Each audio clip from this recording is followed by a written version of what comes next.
বাঙালি জাতি দুর্বল, ভীরু, কাপুরুষ, আত্মরক্ষায় অক্ষম। একটা মিথ চালু ছিল সে সময়।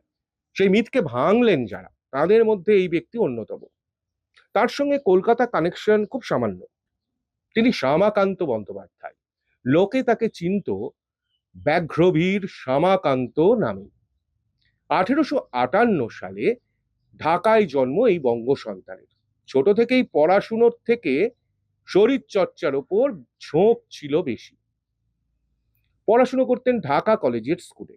ইচ্ছে ছিল সেনাবাহিনীতে যোগ দেওয়ার, কিন্তু যখন তিনি বড় হলেন তখন ব্রিটিশ সেনাবাহিনীতে বাঙালিদের যোগদান বন্ধ।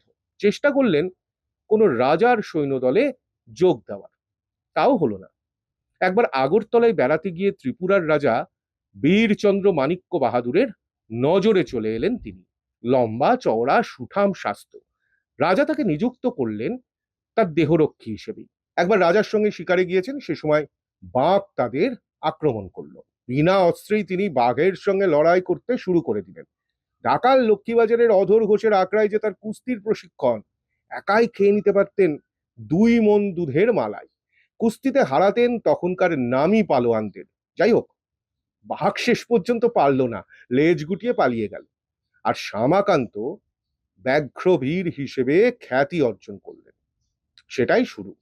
এরপর থেকে বারবার তিনি বাঘের সঙ্গে লড়াই করে গিয়েছেন। বরিশাল জেলা স্কুলে ব্যায়াম শিক্ষকের কাজ করার সময় তিনি গড়ে তুললেন একটি সার্কাস দল, কিনে ফেললেন একটি চিতাবাঘ।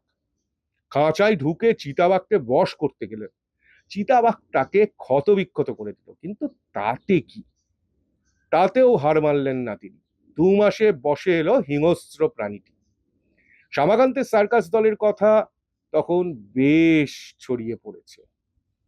দেশে দেশান্তরে সেই নাম হচ্ছে জনপ্রিয়তার শীর্ষে। ভাওয়াল রাজা তাকে উপহার হিসেবে দিলেন একটি রয়্যাল বেঙ্গল। সেই রয়্যাল বেঙ্গলকে বেঁধে রেখে বসে আনলেন শ্যামাকান্ত। এসব দেখেই মোক্ষম চ্যালেঞ্জটা দিলেন পাটনার নবাব। শ্যামাকান্তকে ডেকে পাঠিয়ে বললেন, বাঘিনীর সঙ্গে কুস্তি জিততে পারলে 2000 টাকা পুরস্কার। শ্যামাকান্ত এক্ষেত্রেও পিছপা হননি। লড়াইয়ে বাঘিনী হেরে তো শ্যামাকান্তের হলোই, সঙ্গে এলো 2000 টাকা ও 2টি আরব ঘোড়া। 1894 সালে শ্যামাকান্ত যোগ দেন ফ্রেড কুকের ইংলিশ সার্কাসে। সেখানেও হিংস্র পশুর খেলা দেখানো। মোটা বেতন, মাসিক 1500 টাকা। একসময় আবার গড়লেন নিজের সার্কাস দল। কলকাতা সহ বিভিন্ন এলাকায় খেলা দেখালেন। বেশ ফেমাস হলো তার সার্কাস। আর প্রতিবারই হিংস্র পশুর মুখে হাত বা শরীরের কোনো অঙ্গ ঢুকিয়ে সেই খেলা চলতে লাগলো। এভাবে কেটে গেল দীর্ঘ 18 বছর। এরপর তিনি সন্ন্যাস গ্রহণ করেন ব্যাঘ্রবীর শ্যামাকান্ত। স্ত্রী কন্যাকে ছেড়ে গৃহত্যাগ করেন। হিমালয়ে কাটতে থাকে তার দিন। সন্ন্যাস নাম হয় সোহং স্বামী। নৈনিতাল থেকে 7 মাইল দূরে হিমালয়ের কোলে ভাওয়ালি নামক এক স্থানে তিনি একটি আশ্রম প্রতিষ্ঠা করেন। সেখানেই তপস্যা করেন সোহং স্বামী। 1918 সালে তার মৃত্যু হয়। এরকম হাজারো অজানা ইতিহাস জানতে কলকাতা থ্রোব্যাক ফেসবুক পেজটিকে ফলো করে দিন। ইউটিউবে কলকাতা থ্রোব্যাক চ্যানেলটিকে সাবস্ক্রাইব করুন। আর হ্যাঁ, ইনস্টাগ্রামে ফলো করে সঙ্গে থাকুন। আর অবশ্যই মতামত দিন কেমন লাগছে আপনাদের ভিডিওগুলি। আমি কিন্তু আপনাদের কমেন্টের অপেক্ষায়।